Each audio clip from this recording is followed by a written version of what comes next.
let him sit down first and make sure we get him out of the light.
Sound check, can you hear in the back?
All right, can you hear me?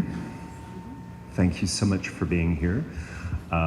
My name is Paul Barrett, and I appreciate you coming out for the panel discussion related to the exhibition of Spider Martin's photographs documenting Bloody Sunday and the march from Selma to Montgomery.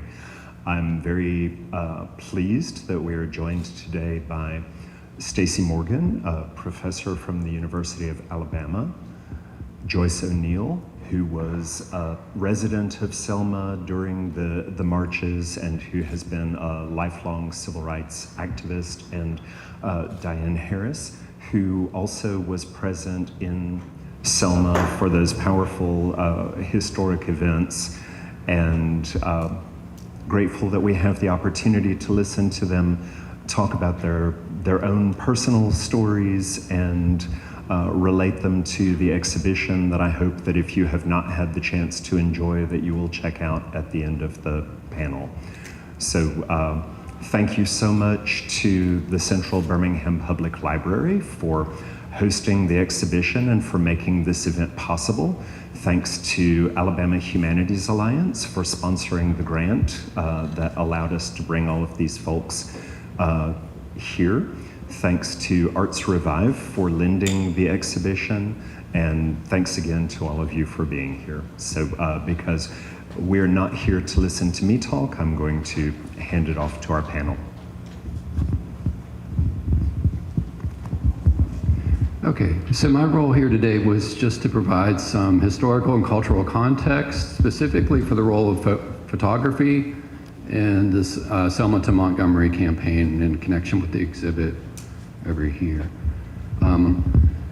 If you're familiar with the civil rights movement at all, you know that activists and organizers from Martin Luther King to Diane Nash all were very cognizant that they were using nonviolent tactics to stage visual stories that would be broadcast not just, or not, maybe sometimes not even primarily to local audiences so much as the larger nation and the larger world.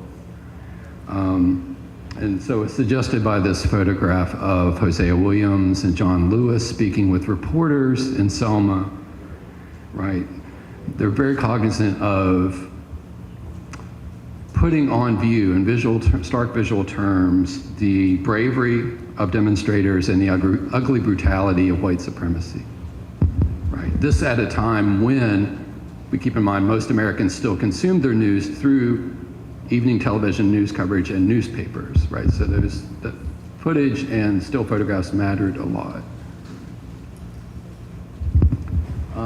I should say too, for his part, Spider Martin was an Alabama native, grew up alienated from, indeed disgusted by, the racial attitudes of his white peers. And according to Martin, when most of his senior colleagues at the Birmingham News passed on the opportunity to go down to Selma, he took up the opportunity. He was still only in his mid-20s when he did so. And it's important that he didn't simply jet in and back out of town for a one-time scoop. He stayed there on the ground, as he said himself, in talking about Selma's Brown Chapel AME Church. He said, "This is where everything started. This is where I was every morning at 6 and every night until they quit singing. This is where I was for 5 weeks." And because he was on the ground for such a duration, he assembled this archive of photographs that was really unparalleled and remains a rich historical resource for us today. Now, to be clear, those who were vested in upholding white supremacy also were very cognizant of the role of photographs and video coverage as a tool of power for the civil rights movement. You had Selma Sheriff Jim Clark said, "Freelance photographers and reporters realize that by slanting the news and the pictures, they can sell more copy and more pictures all over the country," right? And that antipathy of the white power structure to journalists is suggested by an anecdote that Spider Martin recalled during Bloody Sunday when he was knocked roughly to the ground by one of the Alabama state troopers, who then said to him, "I'm sorry, I thought you were an N-word."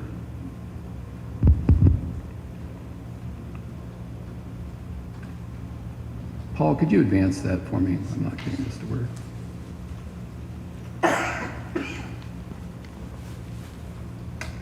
That's not working.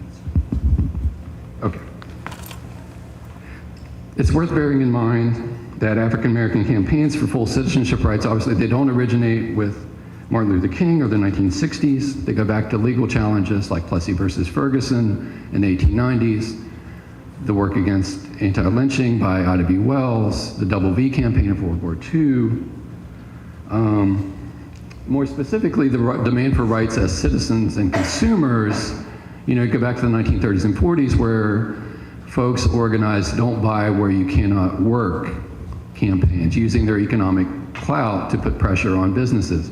One thing that activists in the 1960s did differently, right, was they're using that tactic of nonviolence, again, in a more directly confrontational way, demanding their rights as consumers in ways that they know that the video footage and the photographs are going to make visible the horrors of white supremacy to the larger national and world audience. Okay. And specifically in the context of the Jim Crow South,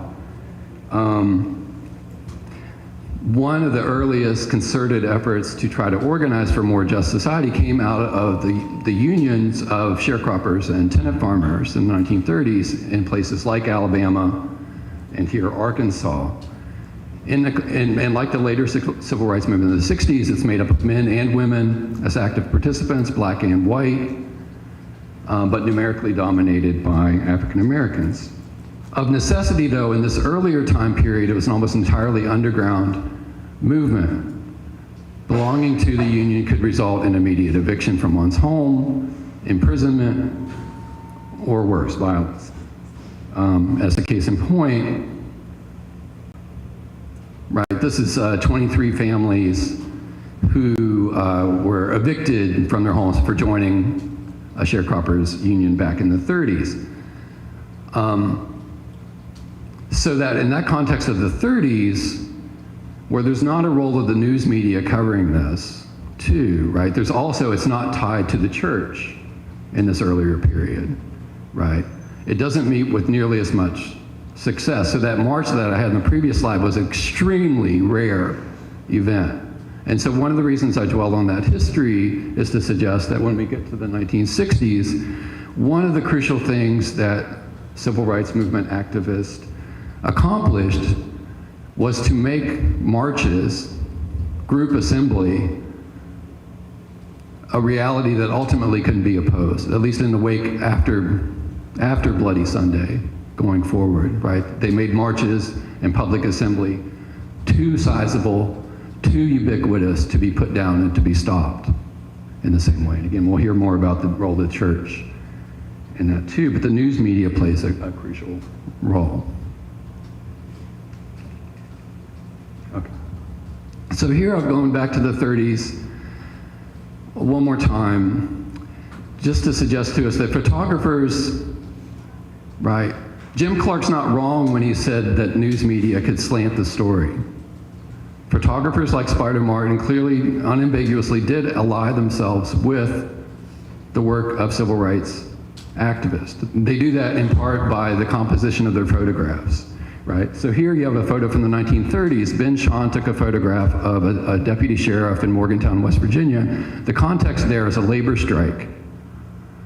He composes that very deliberately so that we're looking at the butt end of the sheriff, not his face. He's a faceless representative of white institutional power that's represented by his gun belt and the butt of his pistol, right? There's even a sign for a store that says Better Groceries in the background, suggests like he's cutting off access to even those basic levels of equality to people who are on strike there. I'm not saying that Spider Martin saw that photograph, but I think he's using a similar technique here when he photographs this Alabama state trooper in a similar kind of way, right?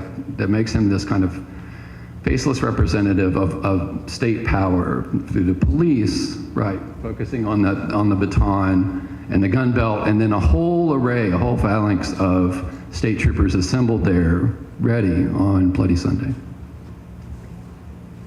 This is one of Spider Martin's most famous photographs from Bloody Sunday.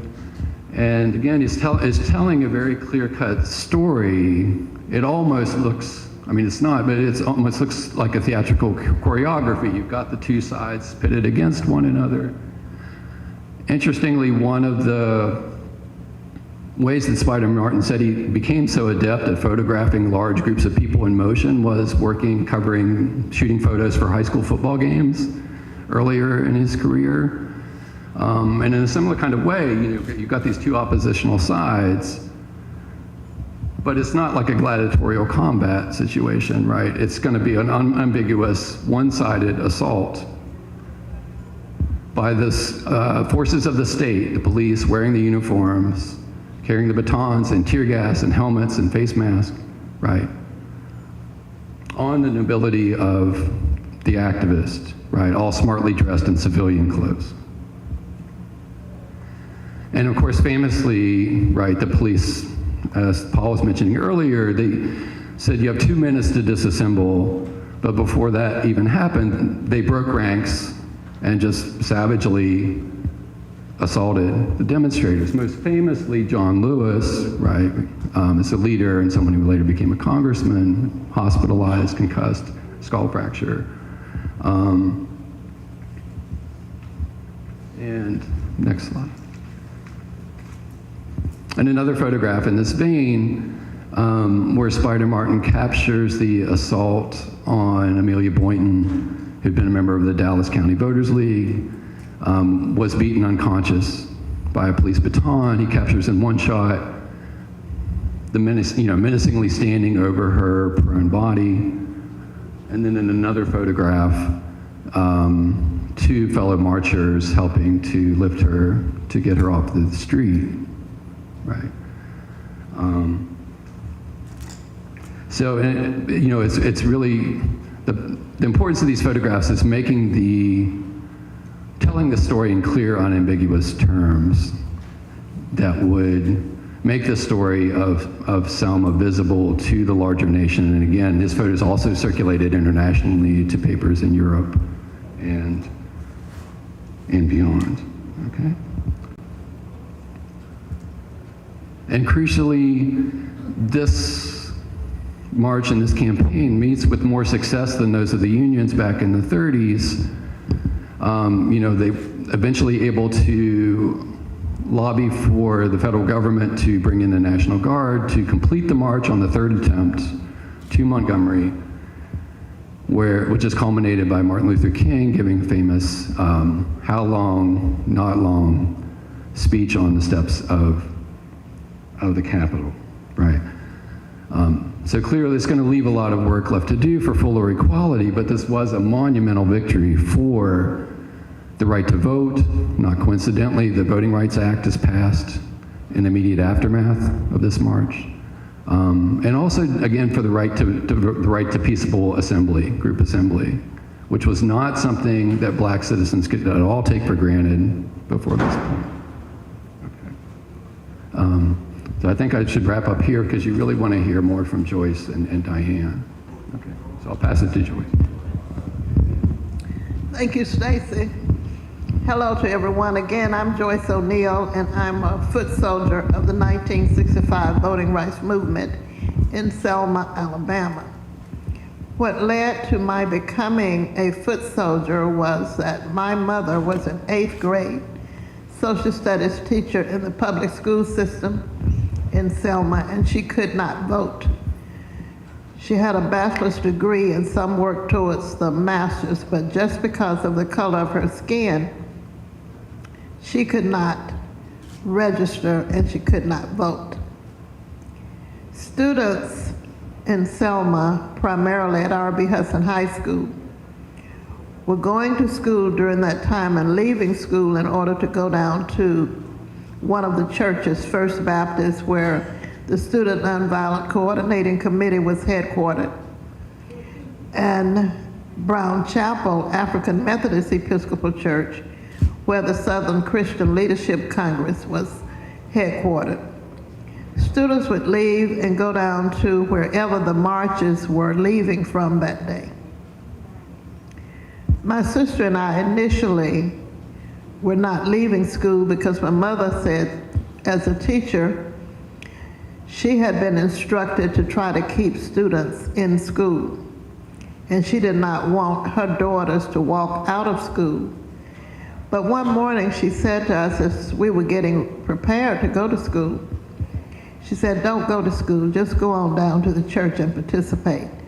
I can't vote and I can't march because I have to keep my job so I can feed and clothe you girls.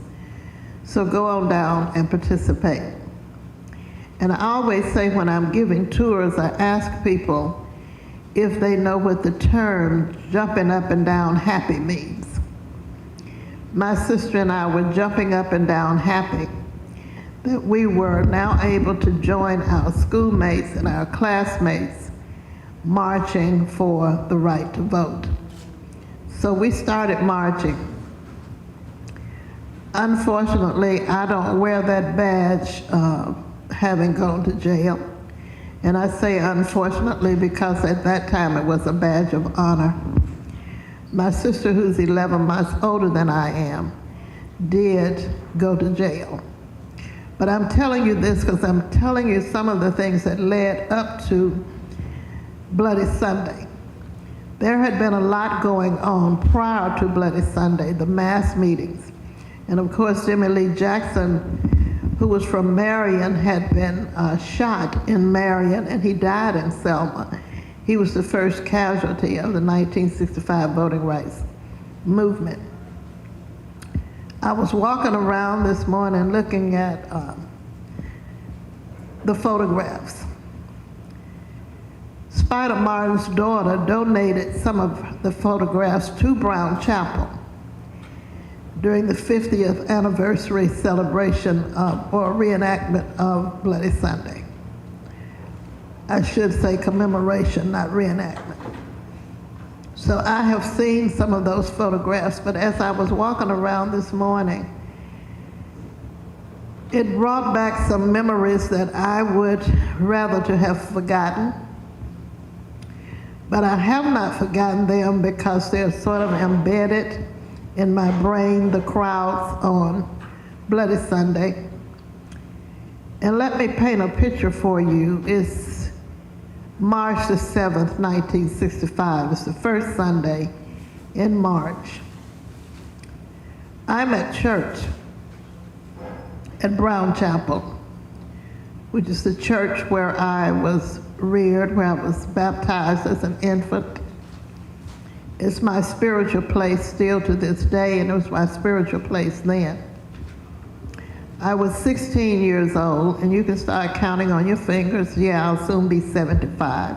Very proud of it. But we were at church, first Sunday service, the Lord's Supper. And at that time, we used to sing a song during the Lord's Supper that said, "I know it was the blood. I know it was the blood. I know it was the blood for me. One day when I was lost, he died upon the cross. And I know it was the blood for me." I made a correlation some years ago that when after the marchers were chased back from the bridge, the second verse of that song was, "The blood came streaming down." And what I saw outside of Brown Chapel when the marchers were beaten back from the bridge, they didn't just come running back, they were beaten back from the bridge.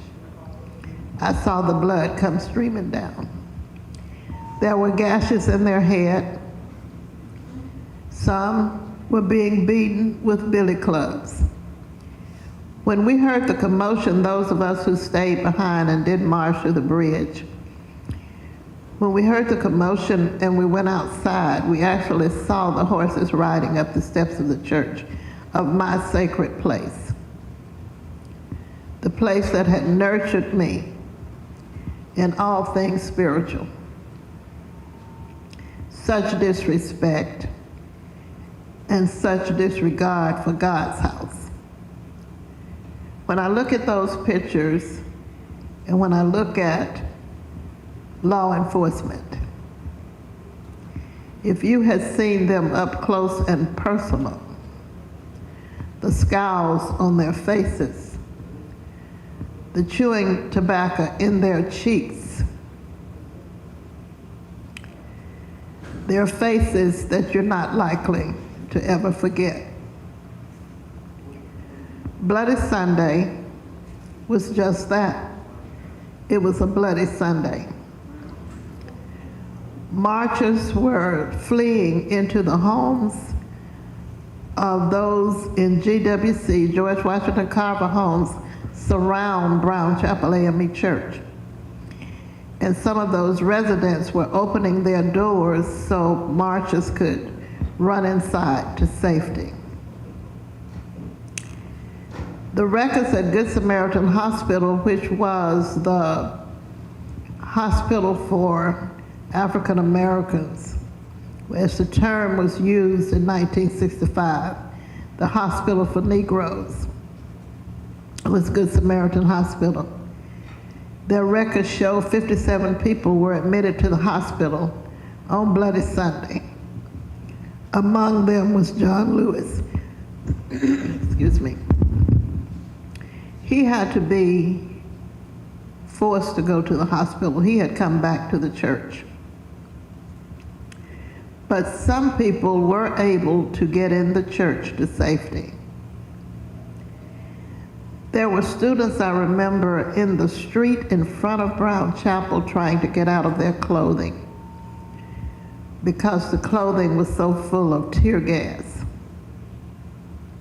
that they couldn't stand the tear gas. Their eyes were tearing up because the tear gas had really consumed them.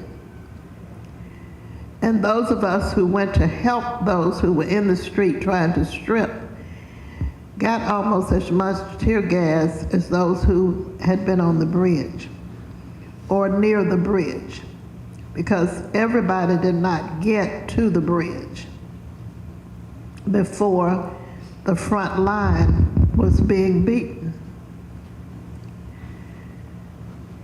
Sometimes people ask me, do I regret having participated in the voting rights movement? I do not. Do I regret having been out of school? I do not.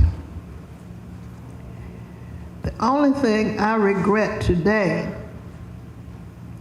is that there's such disrespect for voting rights and that the voting rights bill is being bludgeoned, just like some of those on the bridge. It pains me that after all that was done in Selma in 1965 for voting rights, that we seem to be losing ground. In our state legislatures, bills are being introduced and bills are being passed that are making voting difficult again.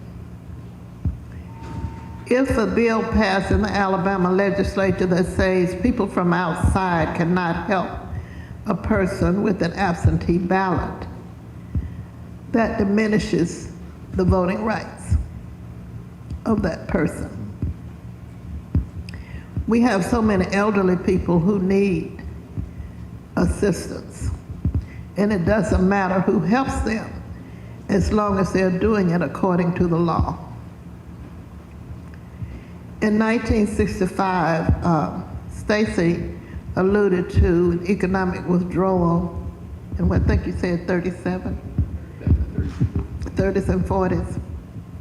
There was an economic withdrawal in Selma in 1965. It affected me very much because I was a junior at R.B. Hudson High School, and we were asked not to purchase prom dresses. And I was dating the quarterback of the football team and wanted to look my best. But I had to settle for an after five, not a long dress, just an after five that my aunt sent from Cleveland, Ohio, because we couldn't shop in Selma. And that economic withdrawal turned the tide on the voting rights movement in Selma. And I should say that was one of the things. So I have always said from that point, if you want somebody to change, hit them in the pocketbook. You'll see some change. 1965 in Selma was a time of strife. It was a time of fighting. There was a large student movement, and that's what I was a part of, the student movement. Our parents had to work, so we had to be the ones to go to the streets, to march to the courthouse with our homemade signs that said, "Let my mother vote." Or whatever you wanted to put on your sign, put on your sign to ask for the right to vote. Unfortunately, my mother and my grandmother registered to vote in 1965, but not immediately because there was still a pushback from the local government.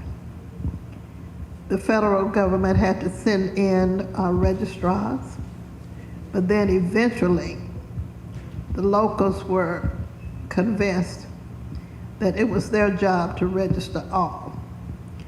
We were not fighting for the right to vote. We already had that right endowed by the Constitution.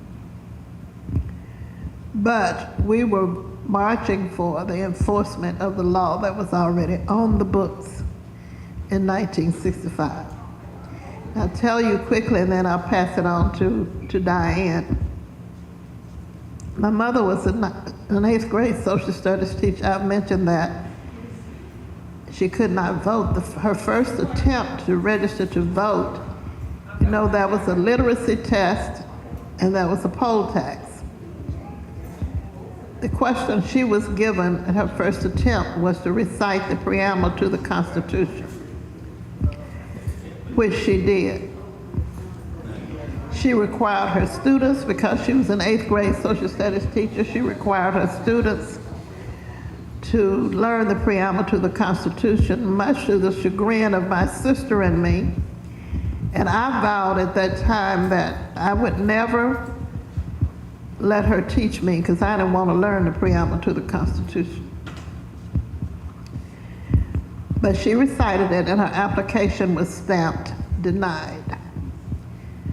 Her second attempt to register to vote, and this was all before 1965, she was asked to recite the entire Constitution.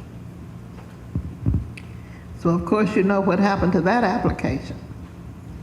It too was stamped denied.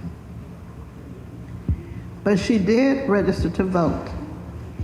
She and another teacher, Margaret Jones Moore, you don't hear a lot about, but she was down on the bridge along with, you had a picture of Amelia Boynton Billups Robinson on the bridge.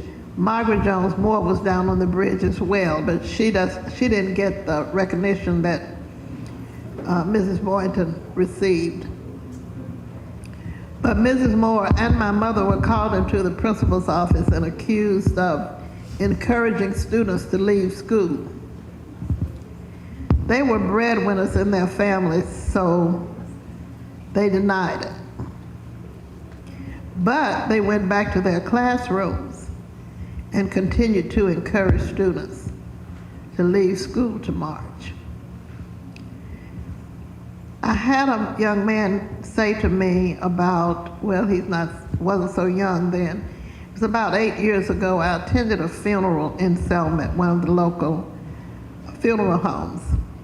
And I was on the parking lot when he walked up to me and told me he would never forget my mother. And I said, why is that? And he said, well, you know, when we were marching in '65, we went into her homeroom one day. And I said to her, Ms. Parrish, we don't want to be here today. We want to go down to the church to march. He said she didn't say a word. She turned to the chalkboard, picked up a piece of chalk, and wrote on the board, I cannot see what happens behind my back. And they left. She was a quiet storm. But she did what she could, attended all of the mass meetings at night. We never missed a mass meeting. And then the successful march from Selma to Montgomery, which started March 21st, we marched the first 5 miles. My mother, my sister, and I marched the first 5 miles. And then you saw the picture of that glorious day with the big crowd. We were there in that crowd when the marchers reached Montgomery the night before the big march. There was a big celebration, and unfortunately the person who organized that celebration died this week, Harry Belafonte. He was my heartthrob until the day he died.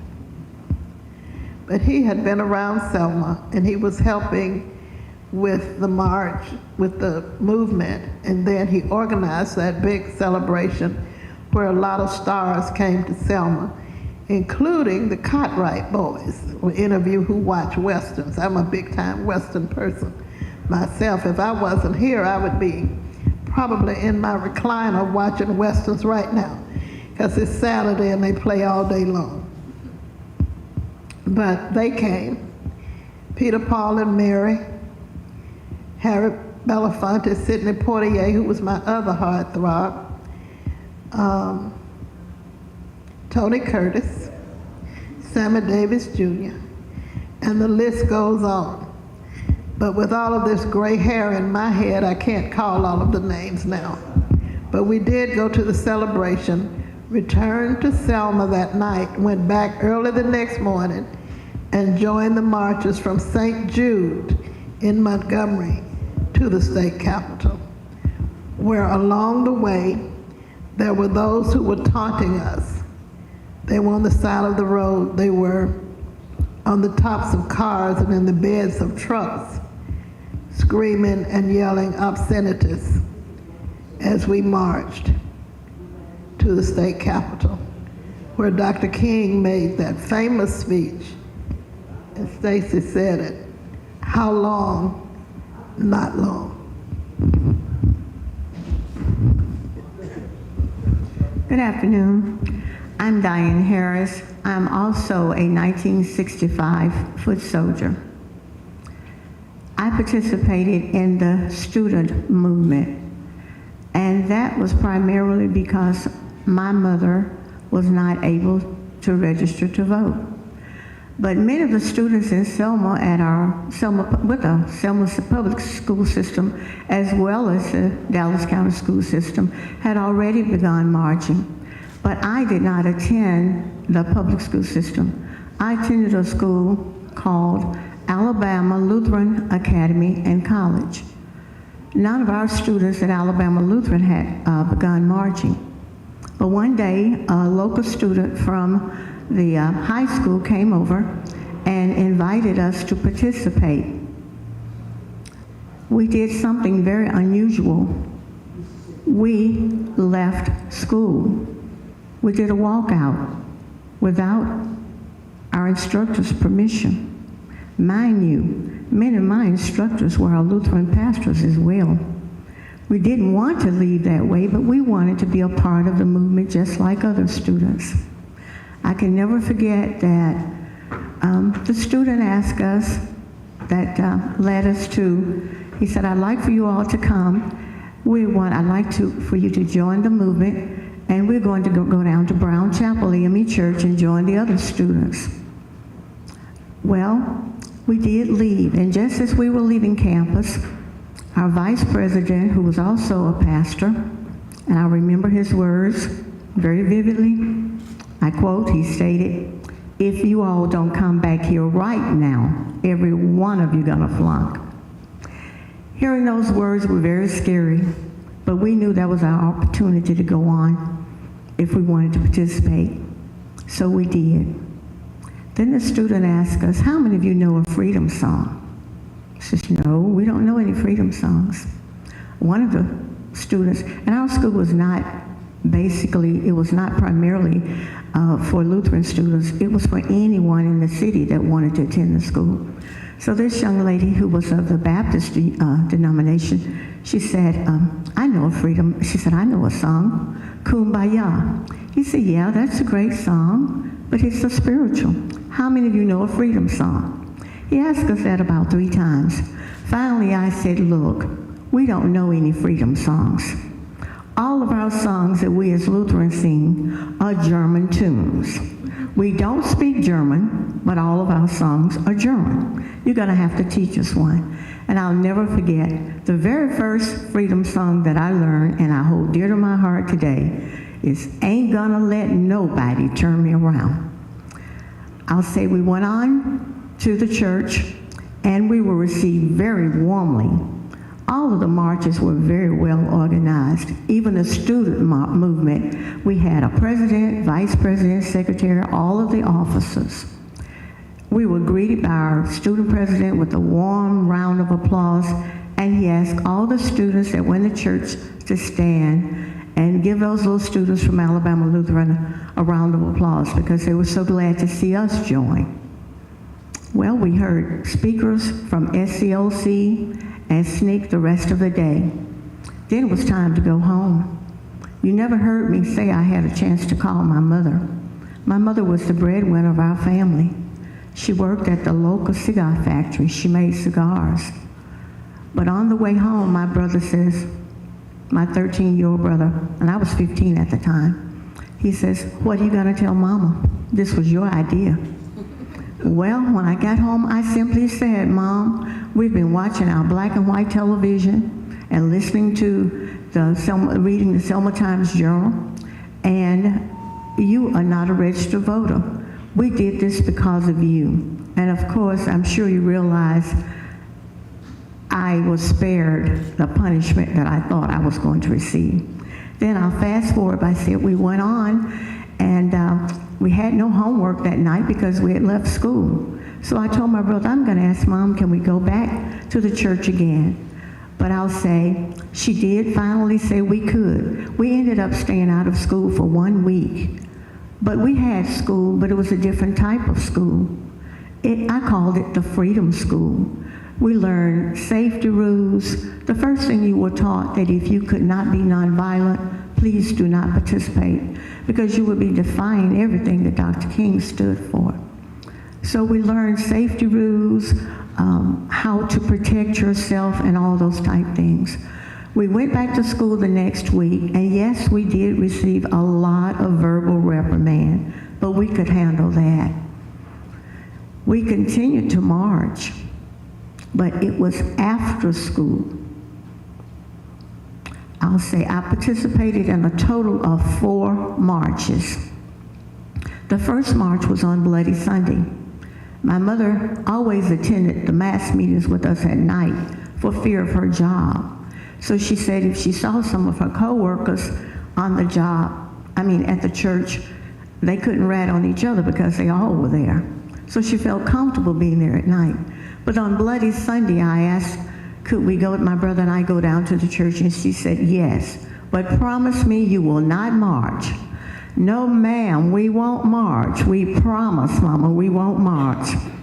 Well, when you heard all those good freedom songs, because the music was a very vital part of the movement, and you heard great speakers and all that good clapping and singing, I whispered to my brother, let's get to the back of the line. He said, Mom said, do not march. We're gonna be at the back, we'll be fine. I practically had to drag him, he was a little fellow, I had to practically drag him out of the church because he really didn't want to go. But I think most importantly, he didn't want to be disobedient. I didn't either, but I had a zest for wanting to be a part of everything. We did get to the back of the line. And I'll tell you, I think it was God's saving grace that we were at the back of the line that day, because that was the day the marchers were brutally attacked. Being at the back of the line gave us an opportunity to run for safety. First, we smelt that terrible tear gas. It stings and burns your eyes and gets in your clothes, as Joyce stated. Then we heard people, the marchers, yelling and screaming and crying. Then we heard those horse hooves. Those were the possemen that were coming back from the bridge over on the Selma side. We began to run. And just as we were running towards the church, because the churches were always left open, because they were our safe havens. One of the saddest parts of the moment of the movement that I can remember was there was this little lady, and when you're young, you're a teenager, you call everybody old. But this little lady might have been in her 60s, and she seemed like she might have had a limp. But we asked her, could we help her run? We got on each side of her, and we ran for about maybe not a good block and a half, and finally she said, children, go on, I can't keep up. We said, ma'am, please. I didn't know what to do. I wasn't supposed to be marching. I had my little brother with me, and here we're taking on this little lady, elderly lady. She said, please go on, I can't march. Well, we decided to go on and leave, but as we were turning around, we saw one of the possemen on horseback beating her profusely with a billy club. That was a horrible, terrible sight. My brother says, we better run. So we ran back to the church. But as he finished beating her, he came behind us.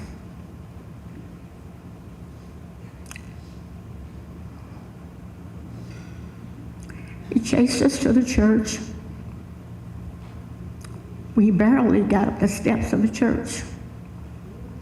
He was slinging his billy club. I'll say, we ran inside the church. We hugged and embraced and cried. And we stayed in the church about an hour until we could gain our composure to go home. Of course, by the time we got to the porch again, my brother had gotten in the house and told Mom that we had been to the march. I'll say the reactions from Mom were not the same as understanding as the first time I stated. But then we continued.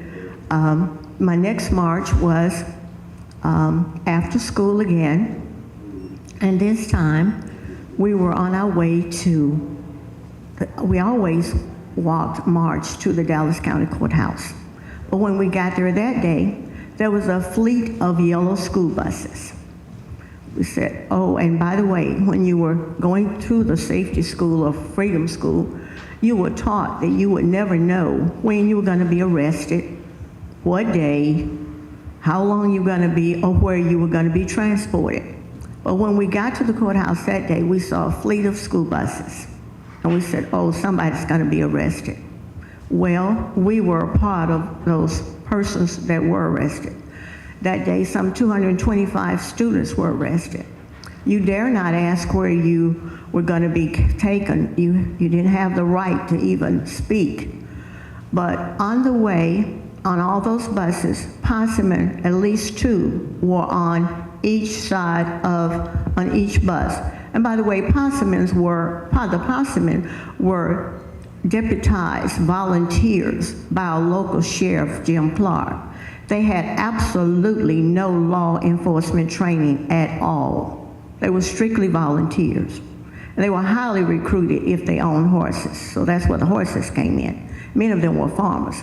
But back to the bus, at least 2 possemen were on each bus. When we finally got to the destination, it seemed like it was a forever ride, but it was only 7 miles. We were actually taken to a real prison camp 7 miles west of Selma. It was called Camp Selma. We were fingerprinted, mugshots taken. It took longer to process us than for the length of time we stayed. We had no idea how long we would stay. This was February of '65. But anyway, we ended up staying several long hours. We were able to get back home right before my mother was ready to go to work. She had to be to work every day at 6:30. We got home maybe about 6 o'clock. So that was my second march. The third march was also sort of very close to downtown Selma. We didn't have to be transported there, but we were arrested and accompanied by the possemen and told that we were going to be arrested, and we went to a place called the National Armory. That building still exists downtown Selma, even though it's in deplorable condition.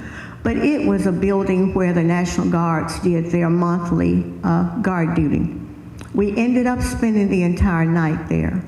We were not fingerprinted and mugshots taken because they didn't have the equipment to do so there. Well, we did spend the entire night there, so that was my third march.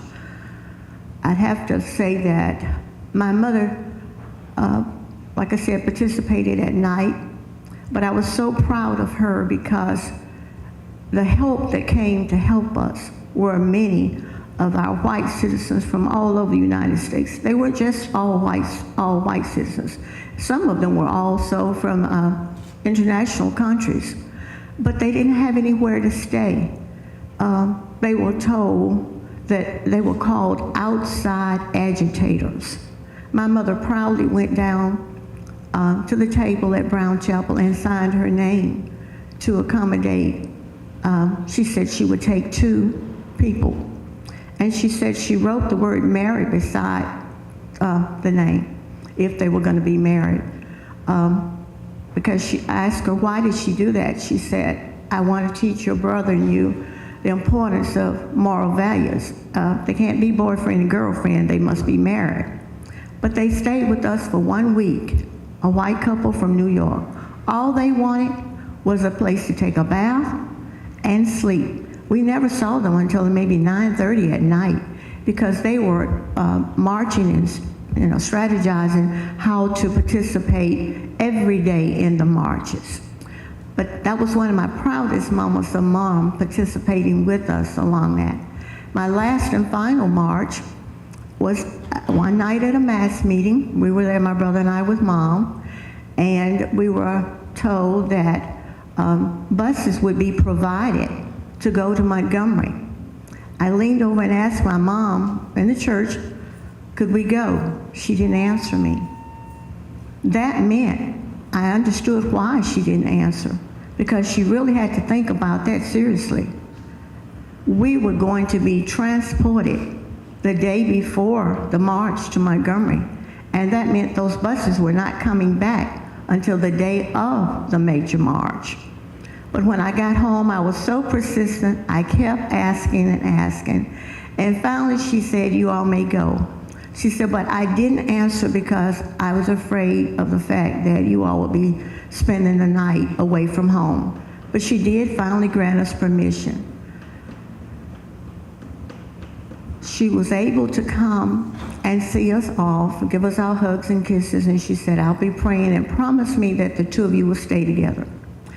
We boarded buses those buses were Greyhound buses. As far as the eyes could see, a fleet of nothing but Greyhound. So when I tell my story, I'm honest and I tell the truth. I did not march 1 step from Selma to Montgomery, but I got there.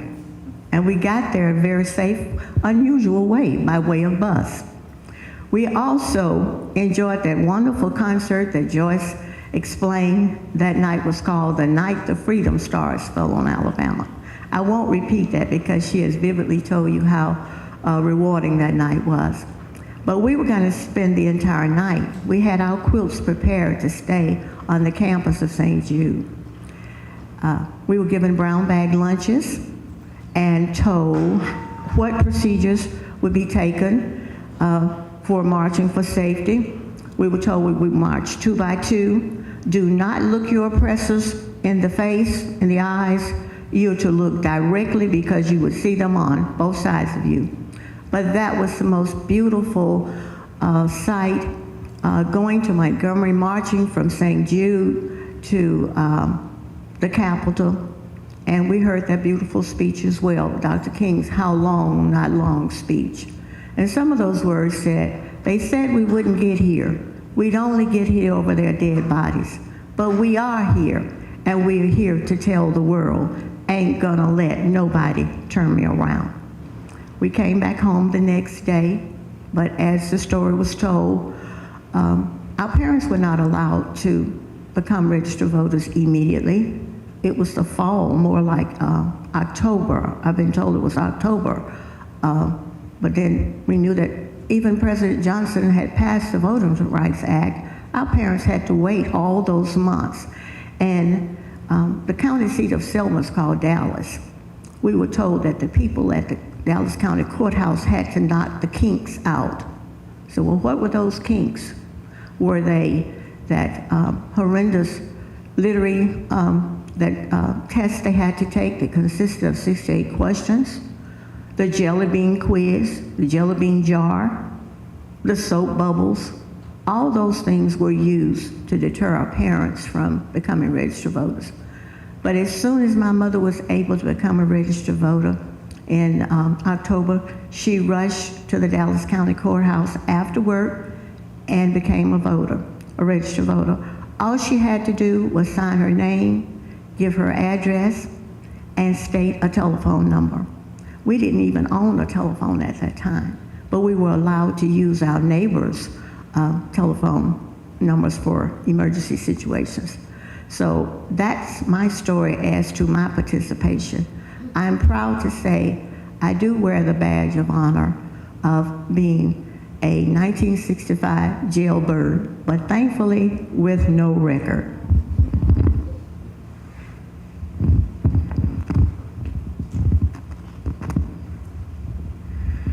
I don't know if it's anybody in the audience that has a burning question they would like to ask. I certainly can pose a couple questions if nobody does. Anybody? Okay.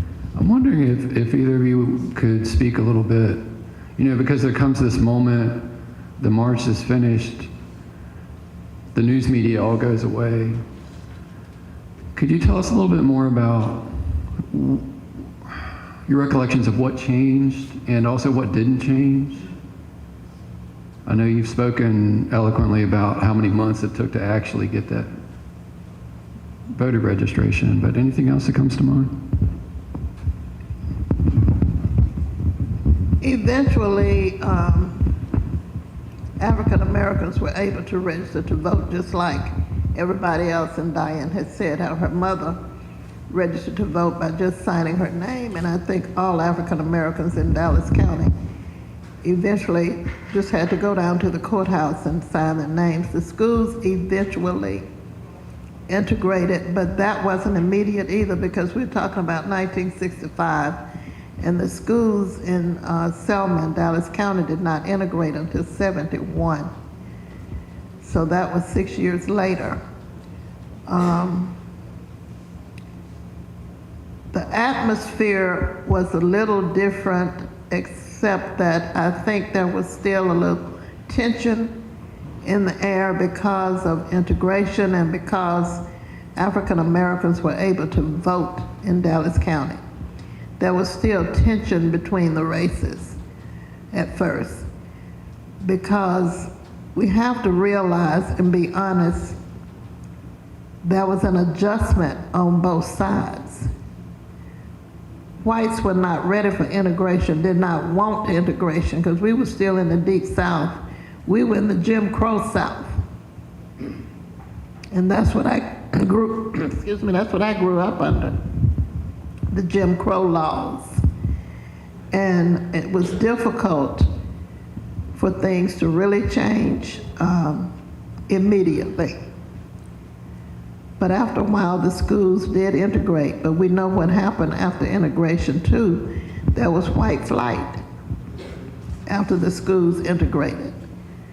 And a lot of whites moved out of the school zones, and they started their private schools.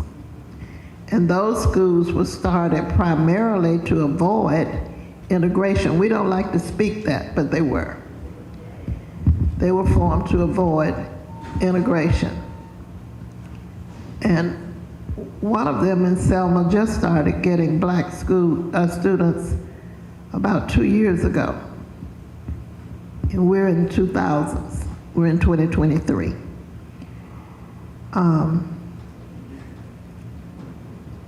We became more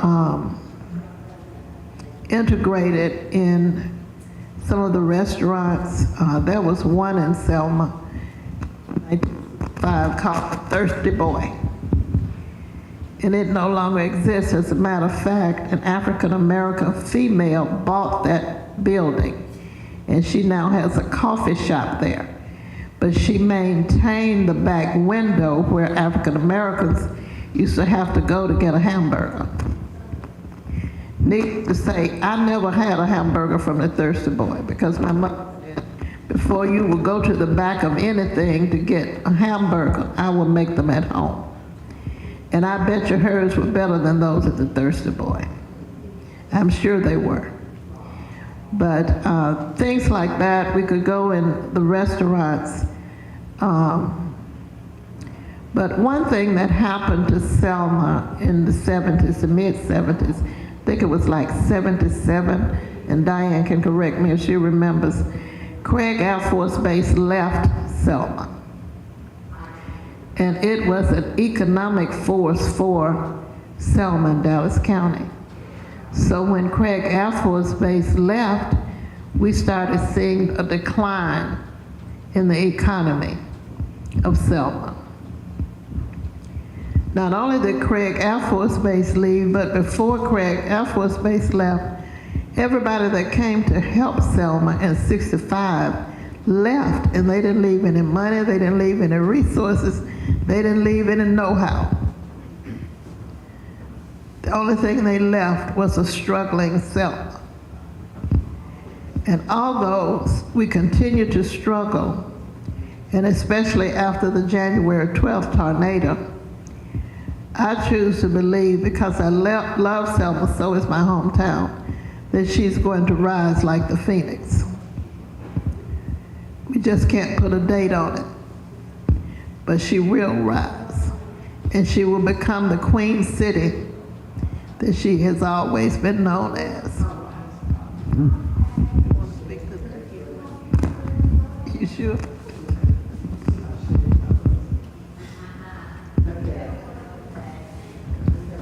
Anybody else? Questions? Okay. Yeah.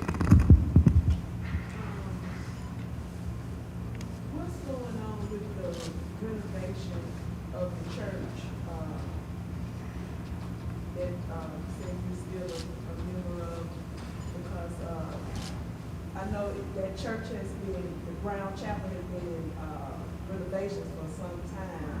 So is there any, end date to the restoration of Brown Chapel? And just for the live, people that might be watching on the live stream, there's a question about what's going on with the renovations of Brown Chapel. Brown Chapel is still renovating. There was so much termite damage and so much water damage. If you're familiar with Brown Chapel, you know there were twin cupolas on the top of the church, on the roof of the church. And those cupolas had to be taken down because that's where water was going in. And you know, water can be very damaging. And termites can be very damaging. The church was built in 1908. And I'm proud to say it was built by a black man by the name of A.J. Farley. But if you think about 1908 to present times, and you could not see what was going on beneath the structure. And that's where most of the damage was. So that phase has been completed. And now we're raising money to continue to repair the church. So we can't put a date on it. We don't know a date right now because I think we're in the process of rebidding. But it will be done. And just like Selma, she's gonna rise spectacular.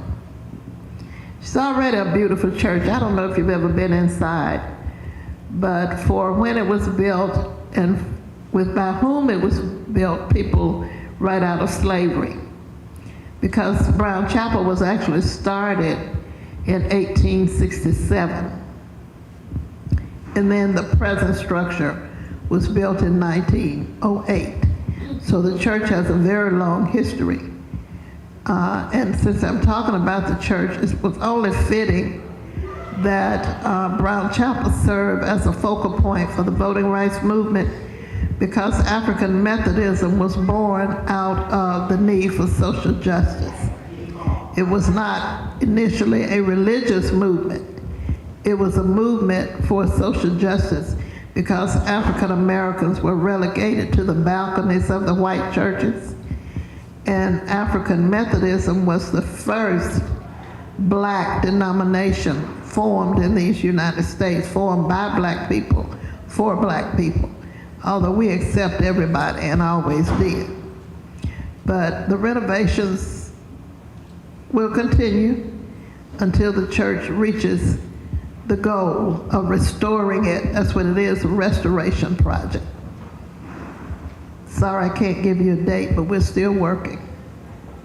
We are back in the church for tours. we can't go in the sanctuary, but we do tours in the fellowship hall. And people are able to see what the sanctuary looks like because we have beautiful pictures along the walls in the fellowship hall. So you can see what the beauty of the church was inside.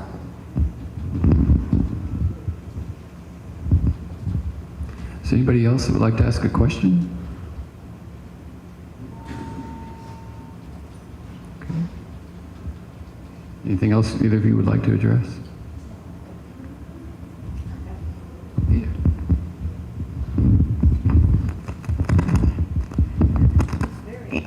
It's very interesting that both Joyce and myself, both of our lives have paralleled so much over the years.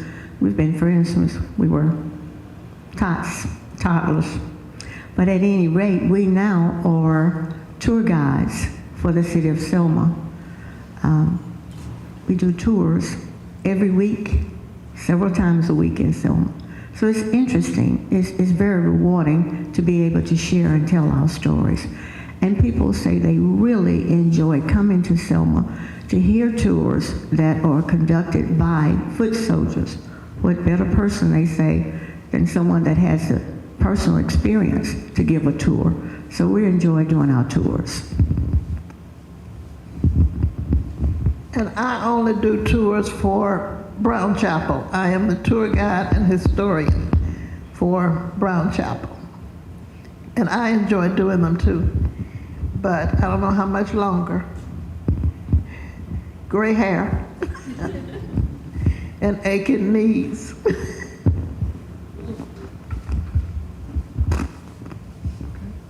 Well, if there aren't any other questions, we can wrap up there. If you could please join me in thanking our panelists for sharing in such rich detail their stories.